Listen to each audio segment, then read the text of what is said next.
आज की एक मेन खबर ये है कि ट्रैप जो कि टोरंटो रियल एस्टेट बोर्ड है जो GTA मार्केट को कवर करता है, उसने जनवरी की स्टेट्स पब्लिश किए हैं और उसके मुताबिक जो जनवरी की फिगर्स हैं शॉकिंगली 37% हायर हैं compare to last year in the month of January. So this is January to January comparison है. तो हेडलाइन ये है कि भाई 37% सेल्स अप हुई हैं जनवरी में. Now we have to look into under the hood.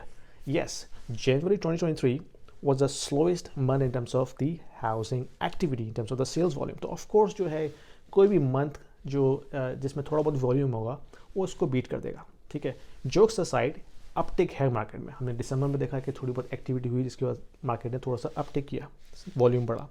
जनवरी में हमने देखा है कि मार्केट में और एक्टिविटी आई है और सेल्स वॉल्यूम बढ़ा है. ठीक है, लेकिन लेकिन लेकिन जो हाउस प्राइस है एवरेज वो अभी भी डाउन ट्रेंड की तरफ ही जा रही है. Compared to last year, it is down 1%. January to January. Compared to December last year, यानी कि month over month, it is also down 5%. So the price तो अभी भी नीचे जा रही है.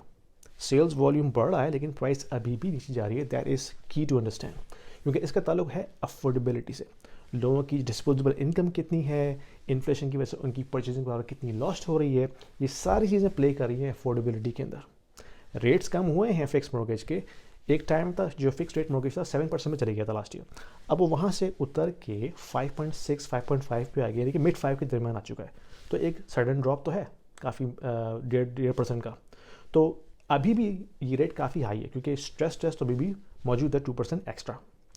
लेकिन अगर पोटेंशियली रेट कट्स होते हैं, अगर रेट्स हाई फोर्स में चले जाते हैं या मिड 4 में चले जाते हैं, that is going to be a catalyst to push housing market again. Whether this has happened or not, I don't know. I'm just giving you my analysis. अगर 4.5 4.4 पर रेट जाता है फिक्स रेट मॉर्गेज का, इससे थोड़ी activity मज़ीद बढ़ेगी क्योंकि वेरिएबल अभी भी हाई है. और वेरिएबल का ताल्लुक है प्राइम से, प्राइम का ताल्लुक है बैंक ऑफ कनाडा के रेट से. That is not yet coming down. ठीक है, जो सेंटिमेंट मार्केट में वो ये है कि रेट कट्स होंगे, लेकिन अभी तक ये नहीं पता कि कब होंगे, कितने होंगे. It all depends upon the geopolitical situation, oil price, economy, all that stuff.